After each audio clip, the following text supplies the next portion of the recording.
Jessie Mendiola nagluluksa sa kalagayan ng asawa na si Luis Manzano. Para makasigurado kung ano talaga ang tila lumalaking, nunal, sa kanyang ulo, sinunod ni Luis Manzano ang payo sa kanya ng surgeon na ipabiopsy ito. Ayon kay Luis, napansin ng kanyang hairstylist na parang lumaki ang nunal sa kanyang ulo. Dahil dito, napaisip si Luis at agad na ipina-check ito sa isang dermatologist. Medyo iba nga kung may mga lumalaki na nunal, mga marks na ganyan. Parang isa sa mga pwede ay melanoma, parang it could be skin cancer. Kasi, kadalasan yung mga nunal na suspected for whatever kita mo yan sa kamay, sa mukha, pwedeng sa likod na nakikita mong nagkakaroon ng ibang growth, ibang color. So sabi ko, malay ko ba kung anong nangyayari rito pala sa taas, sabi ni Luis. Base sa naging consulta niya sa dermatologist, mukhang okay naman daw ito. Pero para makasiguro, iminungkahi sa kanya na ipakonsulta na rin ito sa isang surgeon.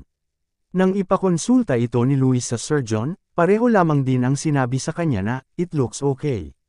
Pero para makasigurong safe, iminungkahi ng surgeon sa kanya na ipabiopsy ito. Anya, hindi araw-araw kasi na naririnig mo yung salitang biopsy. Kahit na nandoon pa rin yung sinasabi nila na mukha namang wala, pero yung the fact lang na parang never mong naiisip na pagdaranin mo yun. Kasi, if sabihin mo bigla na may kailangan kang i-biopsy, kahit sabihin mo na precautionary lang, kahit sabihin mo just to be sure, parang pwedeng cancer comes to mind o anuman. Ang cancer kasi it's one of those things na kahit sa kalaban mo, hindi mo i-wish yun.